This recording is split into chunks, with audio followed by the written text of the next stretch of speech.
In Donald Trump's Washington, we are seeing something we've never seen before. I'm not talking about even the crazy stuff. I'm talking about a president and an administration that refuse to recognize, let alone cooperate, with almost all forms of oversight.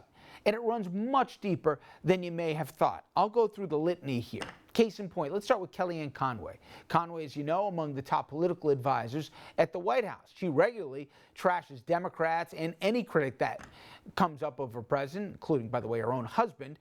And she does it from the White House, and she certainly does it on TV and online. The problem is, that may well violate something called the Hatch Act. That's a 1939 law that bars most high-level federal employees from using their official positions to engage in politics. But the White House, they're refusing to even let her testify.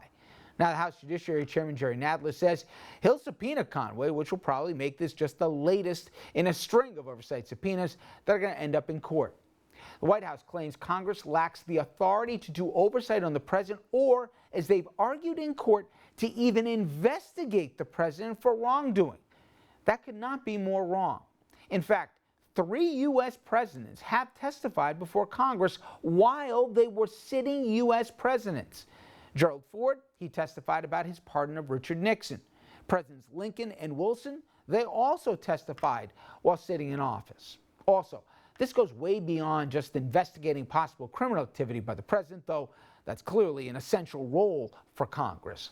Now, you know the White House refused to share any evidence that Robert Mueller uncovered during his investigation, and that former White House counsel Don McGahn, he's been blocked from testifying, even though the guy spent more than 30 hours talking to the Mueller team.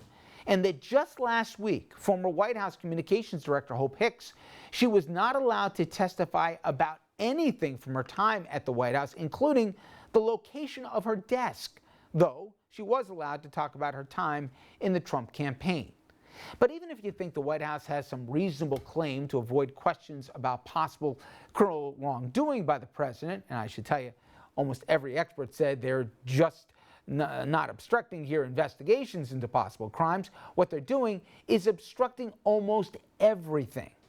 In addition to Conway, the White House has blocked both Commerce Secretary Wilbur Ross and one of his top advisors from discussing the decision to add a citizenship question to the census, that despite real questions about the process and the motives that they used. Attorney General William Barr, he also refused to discuss the census, leading to contempt votes against both cabinet members. White House, they refused to hand over documents or even allow officials to testify on how the White House uses, or issues I should say, security clearances, including how Jared Kushner got one over the concerns of career officials who put those in writing. Same thing with questions for the General Services Administration.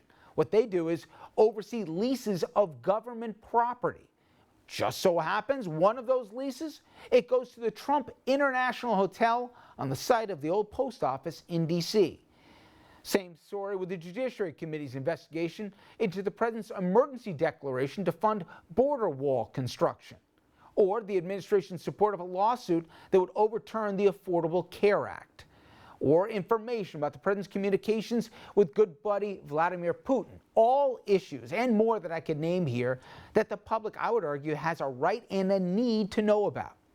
So for more on what may well be the least discussed constitutional crisis in recent history that puts the executive branch against basically everybody else, let's turn to Allan Lichtman. Allan is a political historian. He teaches at American University, and you may remember he's the guy who keeps picking these presidential elections right. All right. Am I right here, Allan? I know nobody talks about this for good reason. There's a lot going on, but our founding fathers, do a little civics lessons for our audience. They believed in something called co-equal branches of government and checks and balances. They didn't want us to have a king. In fact, that's why, in large part, they left merry old England. What the president has said, and people argued before him, is he's accountable to no one. He can do what he wants, and he isn't even subject to oversight. It's crazy, right? Absolutely. The framers were very clear that the balance of power among 3 different branches of government was essential for preserving our democratic republic and the liberties of our people. They rejected the old world balance, which was essentially by birth. You were balanced between the nobles, the king, and the ordinary folks. We wiped out the kings and the nobles, so we balanced our government among the different branches of government. And while there certainly have been in the past conflicts between the president and other branches, this obstruction on the part of the president, which extends to everything, as you point out, is absolutely unprecedented, even goes far beyond the obstruction of Richard Nixon. And remember, the House Judiciary Committee, with Republican support, voted an article of impeachment against Richard Nixon for contempt of Congress, largely for refusing to obey lawfully issued congressional subpoenas. But Nixon never went as far as Donald Trump in blanketly denying any oversight responsibilities on the part of a co-equal branch of government. James Madison would be turning over in his grave, quite frankly. And Allan, I'll get to the potential consequences as this goes further, but where do you point the finger of blame most? Republicans who look the other way, especially when they control both the House and the Senate up until last November, or the Judiciary branch, more specifically the Department of Justice and the Attorney General, who said, in effect, see no evil, hear no evil. Executive power goes as far as the president wants to go. Who are you most mad at here? Gosh, how many fingers do I have? There are so many officials to point the blame at. But as you know, it all starts at the top. Donald Trump doesn't think he is the head of one branch of government. I'm sure he hasn't even read the Constitution. What did he say at one point? There were 12 articles or something like that. He believes that he is the CEO of the United States. His model is not James Madison or Ronald Reagan or Franklin Roosevelt. His model is Vladimir Putin, who doesn't have to worry about a pesky legislature or a bulky judicial branch. Vladimir Putin is an authoritarian who governs as he pleases, and that's exactly what Donald Trump aspires to, and that is the root of his obstruction. And of course, the Republicans in Congress, who have now become the Trump party, not the Republican Party. Republican Party has always been a conservative party that's respected our traditions and institutions, not trashed them. They have now become enablers of Donald Trump. And William Barr is the most treacherous attorney general we've ever had, topping even Richard Nixon's attorney general, Richard Kleindienst, who, by the way, was convicted of lying to Congress, and he is complicit in that. But I have to now also, put another finger on the Democrats. The Democrats control the House. They have the power to do something about this, just as Democrats and Republicans did during Watergate. The House has the sole authority for impeachment. Nancy Pelosi says Donald Trump is such a criminal that he belongs in jail. Well, then it's constitutional and congressional malpractice not to begin the impeachment process, which is the appropriate constitutional remedy for a constitutional crisis that we have now and for dealing with a rogue president. And it is not the responsibility of the Congress to consult a cracked crystal ball and try to figure out what the Senate may or may not do after an impeachment process, articles of impeachment, and a trial in the Senate. They need to do their duty. Professor, for a moment, before we get to the political calculations that you laid out that the Democrats have to decide, and really comes down to a simple, if you're going to try and kill the king, you better kill the king.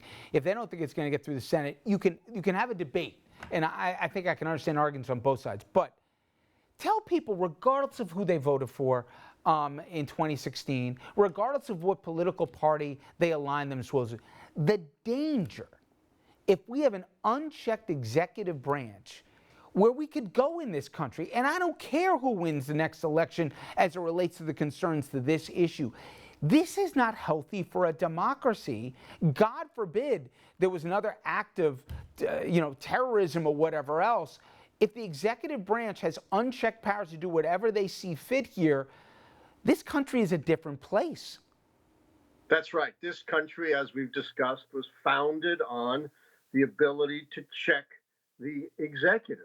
And the framers were very clear that they were going to put a lot of power in the executive. You know, they debated having 3 executives, separating the commander in chief from the head of the executive branch.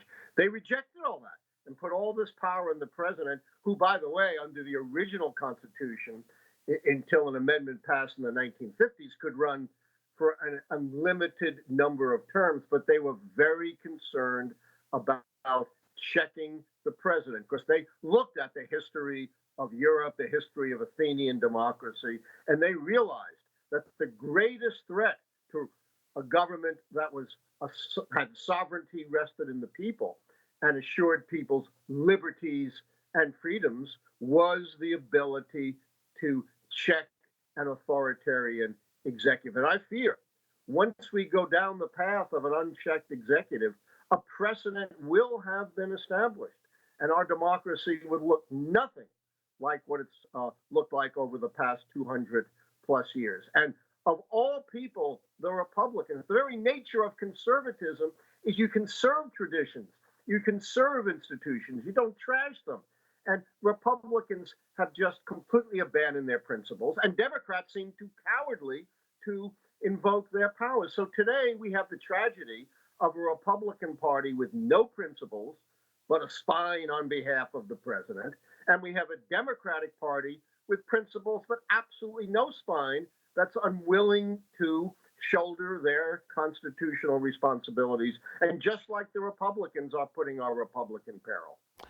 And to the professor's point, you put all those things together, you have a very dangerous recipe, particularly if this country is facing a crisis. Professor Lichtman, as always, my friend, I appreciate the time. Anytime. Take care.